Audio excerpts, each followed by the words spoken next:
Moi, c'est Martin Ouattara. Je suis de nationalité ivoirienne. Je suis à l'hôpital Châtelier de Léogane ici en tant qu'infirmier du bloc opératoire. Alors pour l'hôpital de Léogane, c'était l'épicentre du séisme en 2010. Et donc vous voyez, il y a eu une mobilisation internationale, il y a eu beaucoup d'ONG et généralement les gens se sont installés à Port-au-Prince. Léogane n'étant pas servi, cet hôpital a été monté dans ce sens. Alors mon rôle au bloc opératoire, c'est m'assurer tous les matins que tout le matériel spécifique est prêt pour les interventions. Au bloc opératoire, est-ce que tous les appareils sont bons? Il n'y a pas de souci, tous les appareils sont en position pour pouvoir répondre à l'activité de la journée. Est-ce que la connexion est bonne? Oui, elle est bonne. Est-ce que la connexion est bonne? Ici, elle est bonne. Donc ici, il faut dire qu'on a beaucoup d'abcès, c'est lié à l'état d'hygiène des personnes. Pour ce patient qu'on va opérer maintenant, c'est certainement une blessure qu'il a eue, qui a été mal entretenue et qui s'est surinfectée.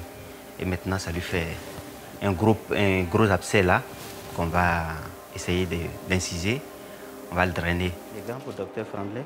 Il se trouve que Léogane, c'est une ville un peu carrefour. Il y a beaucoup de voies qui passent par là.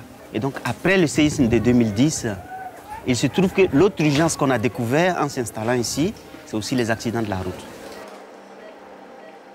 Je connais ces visages de tristesse parce que moi, je viens également d'un pays qui a connu la guerre.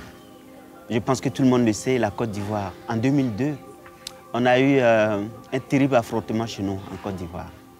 Et moi, je faisais partie de la ville dans laquelle la rébellion s'est installée. C'est Bouaké, pour le nom de la ville.